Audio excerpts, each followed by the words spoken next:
Muy buenos días. La elección presidencial en Estados Unidos, sin duda, está al rojo vivo.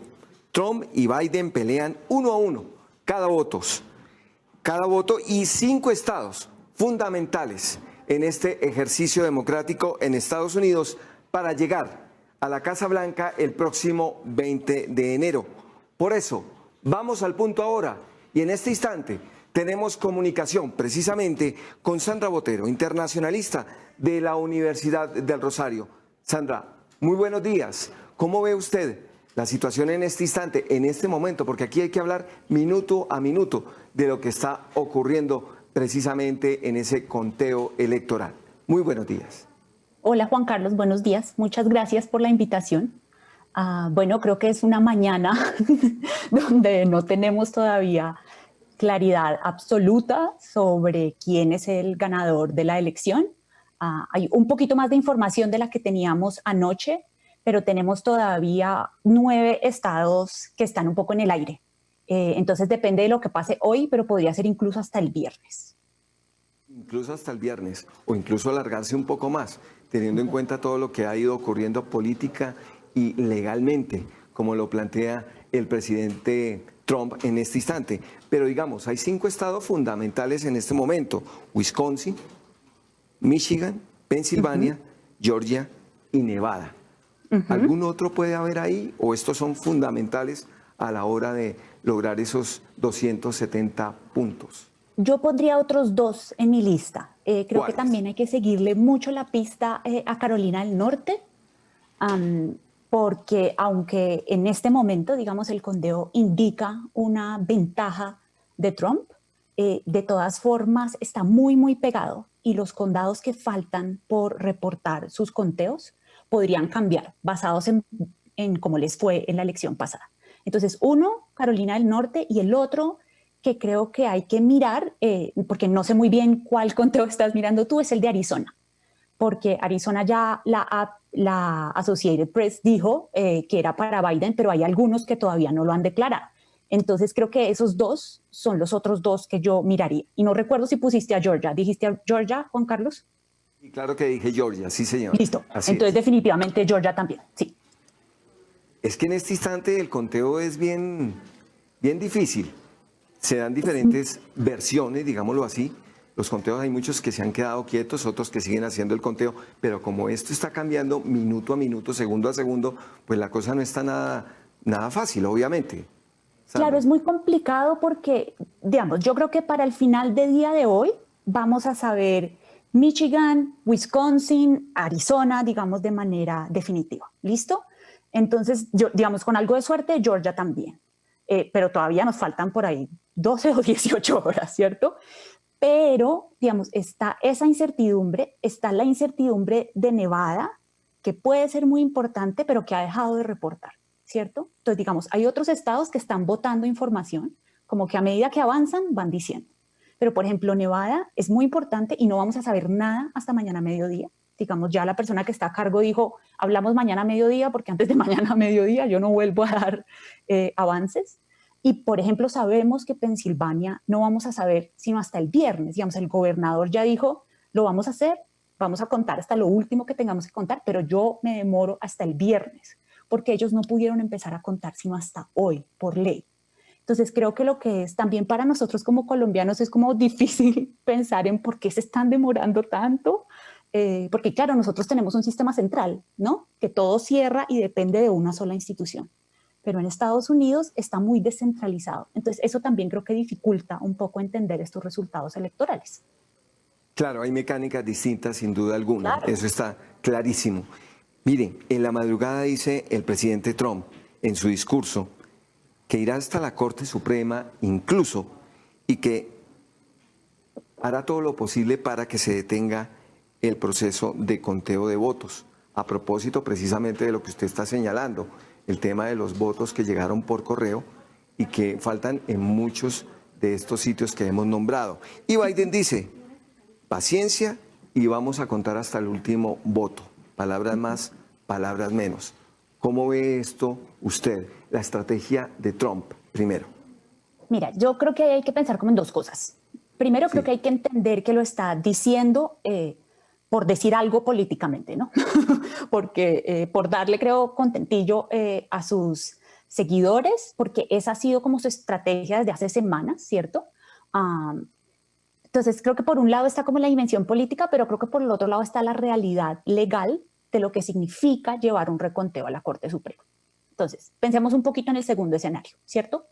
La razón por la que Michigan y Wisconsin se están demorando tanto en contar es porque las legislaturas estatales de esos dos estados, dominadas por republicanos, no permitieron que se hicieran las reformas que sí hicieron otros estados para que pudieran empezar a contar los votos que llegaban por correo antes. ¿Listo? Entonces, lo primero a aclarar es que aquí hay un marco legal, ¿sí me entiendes?, que está definido por cada estado de manera democrática, que puso estas reglas de juego. Pues estas reglas de juego no se las inventaron los demócratas ni se las inventó Biden.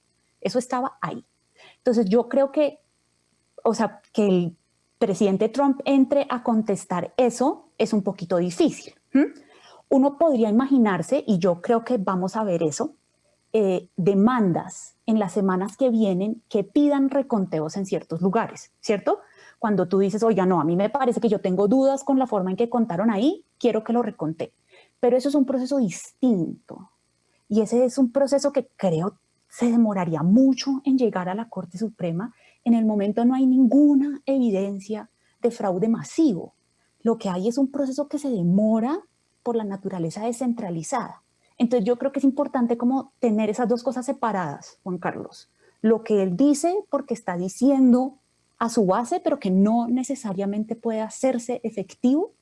Y digamos, y la dimensión legal de esto, que sí es probable que se venga una batalla legal por reconteos en algunos lugares. Sandra, ¿no vamos a llegar a ese escenario Al Gore-Bush de hace unos años, de acuerdo a lo que usted me está explicando? ¿Simplemente vamos a trabajarlo así? Yo en este momento veo ese escenario tan difícil del 2000 poco probable.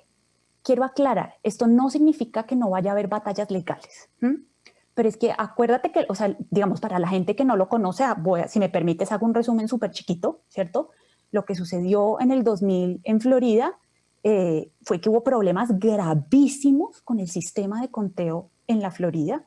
Separó el conteo, una pelea estatal legal que llega hasta la Corte Suprema, pero es decir, ese día en la Florida hubo muchas dudas sobre lo que pasó, Juan Carlos.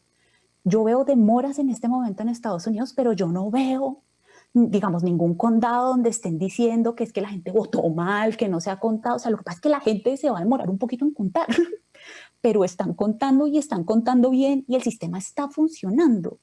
Entonces, repito, me puedo imaginar que en las próximas semanas haya disputas porque los republicanos pidan reconteos en algunos lugares. Pero hasta donde yo veo, no veo una caída ni fraude masivo en ningún lado. Que es precisamente lo que plantea Biden, ¿no? Vamos a contar hasta el último voto, sabiendo además que estadísticamente el voto demócrata llega bastante, mucho por correo. Y esa es una fortaleza, digamos, en este instante, dentro de lo que está pasando minuto a minuto para Biden. Claro, es una fortaleza y es también lo que hace tan difícil leer estos resultados electorales, ¿no? Porque, digamos, por un lado, las encuestas tienen sus problemas, ¿no? Y claramente, y sobre todo en Estados Unidos, en las últimas 2 elecciones presidenciales han tenido muchas dificultades. Pero no hay manera, digamos, además, que las encuestas logren modelar o pensar ese voto por correo. Entonces, es mucho más difícil sobre todo las encuestas de boca de urna. Entonces, digamos, complica como tratar de entender antes lo que va a pasar y complica la logística posterior. Entonces sí, o sea, tienes toda la razón, como que esa es una variable y un factor que hace muy difícil tratar de leer lo que está sucediendo. Sandra, el tema de la seguridad. Mire, precisamente antes de iniciar esta entrevista desde Nueva York, nuestro corresponsal de la Alianza Informativa Latinoamericana señalaba cómo la Torre Trump, por ejemplo, está siendo resguardada. Y así varios sitios, varios comercios, muy a la usanza de nuestro país. Precisamente pensando en lo que pueda ocurrir por una cosa o por la otra. ¿El tema de seguridad le parece a usted que puede inquietar a Estados Unidos como tal? Creo que entrando a esta elección veníamos de un par de semanas de un ambiente muy complicado, ¿cierto? O sea, donde, digamos, recordemos, ¿a qué me refiero con un ambiente muy complicado? La gobernadora de Michigan, por ejemplo, se descubrió un complot de un grupo de supremacistas blancos que la querían secuestrar. Hay un montón de grupos supremacistas blancos, de milicias armadas, o sea, como grupos paramilitares que estaban, digamos, algunos vinculados con el presidente, que estaban como vinculados con movidas complicadas e incitaciones a la violencia si no se daban ciertos resultados o si no pasaban ciertas cosas. Entonces creo que el ambiente estaba un poquito enrarecido.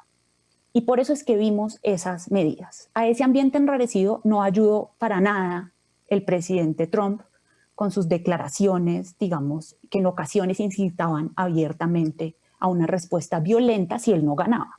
Porque básicamente Trump, si él no gana, no, los resultados, o sea, no le sirven los resultados si no le dan la victoria a él. Entonces creo que había un ambiente muy difícil que llegó a eso, pero mira que la jornada ayer fue muy calmada, Juan Carlos. O sea, en la jornada, digamos, la gente salió, votó masivamente en muchos casos. Recordemos que en Estados Unidos se puede votar antes, o sea, ayer cerraron las urnas, pero mucha gente votó antes, tanto por correo como presencial. La jornada ayer fue súper tranquila. Hasta hoy no ha sucedido nada. Entonces creo que hay mucho temor y que podrían suceder cosas todavía. Pero me parece que una de las cosas buenas de la jornada de ayer y lo que ha pasado hoy hasta el momento es que va bien, o sea, que el temor que había de que pudiera suceder violencia no se ha dado, a pesar del presidente, porque creo que desafortunadamente el presidente Trump es uno de los actores que incitan más a la violencia y al ambiente enrarecido en Estados Unidos. El tema de la Florida, en este instante pues ya se sabe, los republicanos ganaron la Florida a pesar de los esfuerzos demócratas. ¿Cómo ve usted lo que ocurrió en la Florida? Obviamente el tema de los latinoamericanos, el tema de los centroamericanos, el tema de los venezolanos, los colombianos mismos, bueno, los mexicanos, toda esa incidencia. Se pensaba que podría haber otro resultado, pero no, allá ganó. Florida es un estado muy importante, muy interesante y muy difícil de entender en términos de votación. Entonces es uno de estos estados que se llaman estados pendulares o swing states. Swing states pendulares porque pueden pasar muy fácil de votar por un candidato republicano o votar por un candidato demócrata, ¿no? Entonces, digamos, a diferencia de un estado como California, ¿no?, que es demócrata desde hace un buen par de décadas, Florida es muy difícil de predecir. Entonces, creo que para entender Florida hay que entender que uno entra con mucha incertidumbre. La victoria de Trump se da, digamos, por lo que sabemos un poco hasta ahora, porque parece que le fue muy bien movilizando en particular a ciertos segmentos del electorado latino en Estados Unidos. El electorado latino en Estados Unidos, cuando uso ese término, me refiero a los electores de ascendencia o inmigrantes de países de América Latina. Pilas que el voto latino no es un voto homogéneo, ¿no? Me parece muy chévere la forma en que me planteas la pregunta, porque distingues como entre diferentes grupos. Entonces, lo que sabemos es que hubo las últimas semanas esfuerzos muy específicos entre los votantes venezolanos, cubanos, colombianos en la Florida por atizar el discurso del castrochavismo y el temor al socialismo, por asociar a Biden, por asociarlo, digamos, venderlo como un candidato demócrata que si gana va a llevar a Estados Unidos al fantasma de Venezuela, de Cuba, ¿cierto? Y ese es un discurso que es muy efectivo con esos tres grupos. Y creo que ahí la campaña de Trump metió mucha fuerza y en ese sentido le fue muy bien, tuvo éxito, pero no es la misma historia de los latinos en todo Estados Unidos, porque el comportamiento, por ejemplo, del voto latino en Arizona es otro. O sea, Arizona la ganó Biden y la ganó por el esfuerzo de los latinos, particularmente de ascendencia mexicana y centroamericana, de movilización de base en favor de los demócratas. Entonces es como súper clave tener pendiente esas diferencias. Sandra, el tema del castrochavismo finalmente sí tuvo efecto, es la impresión que queda, tuvo fondo, tuvo repercusión en estas últimas 2 semanas. Desafortunadamente sí, o sea, y digo desafortunadamente porque creo que, por ejemplo, en el caso de Colombia, o sea, creo que hay también una manipulación de la información.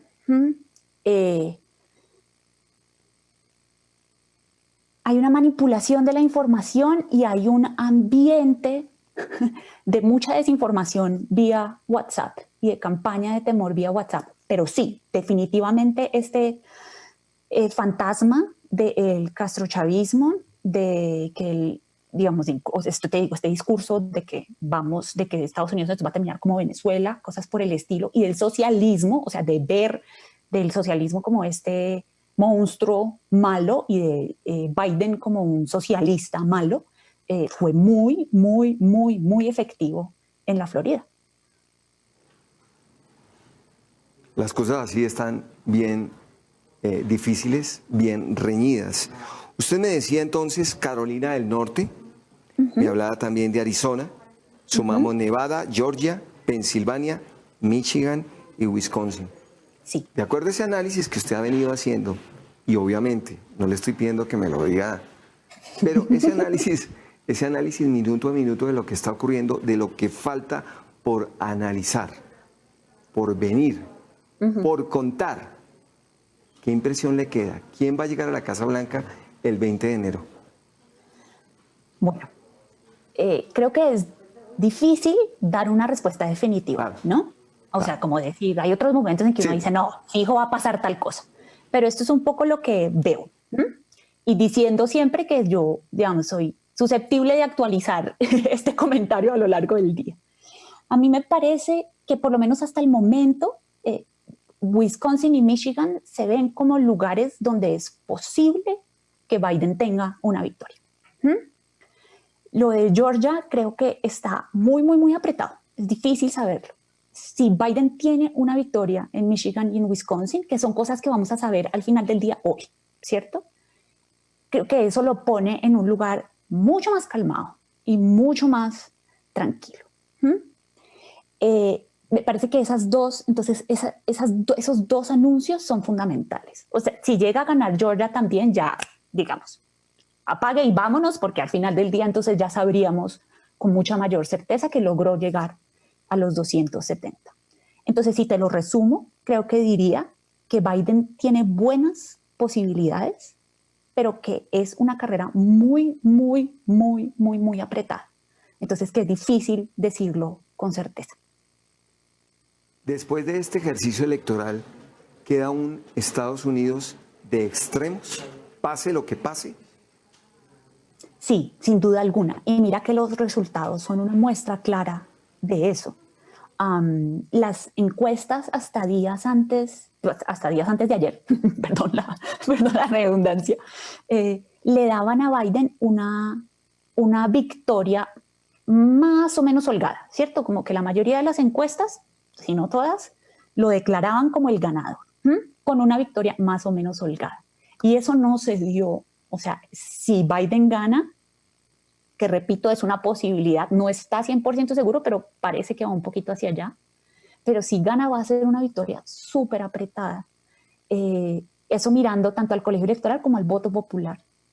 Entonces creo que sí es un indicador de la polarización tan fuerte que hay. O sea, no le fue mal a Trump, le fue mejor de lo que se pensó que le iba a ir hasta ayer, hasta los pronósticos de ayer. Entonces, sin duda alguna, esto que me preguntas es otro indicador de la fuerte polarización que hay en Estados Unidos en este momento y que seguramente va a continuar. ¿Le va mejor a Trump? Sin duda alguna, no hay duda alguna de que los resultados han sido buenos para él, pase lo que pase, y de acuerdo a lo que ha ocurrido en estos últimos meses, con pandemia a bordo incluso, y con el tema de la pandemia ahí sobre la palestra, sin duda alguna.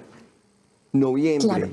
Diciembre, ¿qué va a pasar ahí? ¿Iba a hacerme alguna acotación con relación a lo de la pandemia? Estaba pensando cuando me dijiste lo de la pandemia, que ese me pareció un punto clave, ¿sabes? O sea, qué chévere que que se me había volado.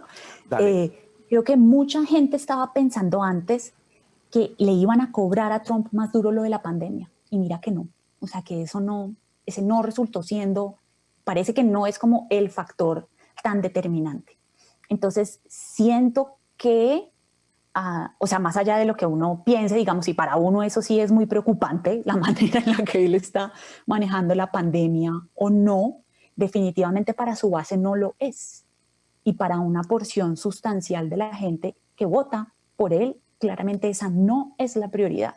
Entonces yo diría también que los demócratas tienen que ajustar su estrategia y sus expectativas frente a eso, Juan Carlos. Me preguntabas entonces qué se viene los próximos meses. Yo te diría que, claro, hemos hablado mucho... Para diciembre y que viene para enero, sí señora, así es. Entonces yo te diría que hemos hablado mucho de la elección presidencial, pero fíjate que ayer no solo hubo votaciones o elecciones presidenciales, sino que también se estaban eligiendo miembros del Congreso. Entonces, la gran pregunta en este momento, es decir, fundamental la discusión sobre la Casa Blanca, ¿cierto? ¿Quién está ahí? Si Trump o si Biden, los republicanos o los demócratas. Pero la pregunta también es qué pasa en el Congreso. En este momento, en la Cámara de Representantes, los demócratas tienen mayoría y la mantuvieron, digamos, ayer en las elecciones mantuvieron esa mayoría. Y en el Senado, en este momento, los republicanos tienen mayoría. Y yo creo que esa es la pelea más grave y más importante. Porque imaginemos un mundo en que Biden es efectivamente elegido presidente y logra los 270. Si Biden no tiene una mayoría demócrata en el Senado que trabaje con él, no va a poder hacer muchas cosas. Y en este momento, esa es una pelea básicamente como por 3 o por 4 curules, que en este momento están apretadísimas y los conteos frente a eso los próximos días, o sea, a eso hay que ponerle mucho, mucho cuidado. Imagínate un mundo en el que gane Trump, ¿cierto?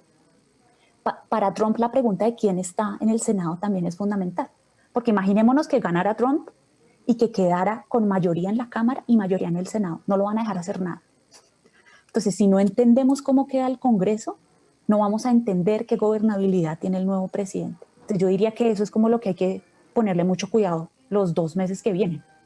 Bien interesante el tema de la gobernabilidad, teniendo Senado y teniendo Cámara, sacar adelante lo que puedan tener de cara a los años que vienen en sus respectivas presidencias, en el caso de que llegara quien llegara. Pues, Sandra Botero, muchas gracias por su atención con Noticias Caracol Ahora. Muchas gracias por sus luces. Ha sido muy académico, muy relevante lo que nos ha explicado. Le agradecemos mucho su atención con Noticias Caracol Ahora. Muchas gracias a ustedes por la invitación, Juan Carlos. Feliz día. Feliz día para usted y continuamos con nuestra programación en Noticias Caracol Ahora. Soy Juan Carlos Mateus y esto es Vamos al Punto Ahora. Continúe con nuestra programación. Muy buen día.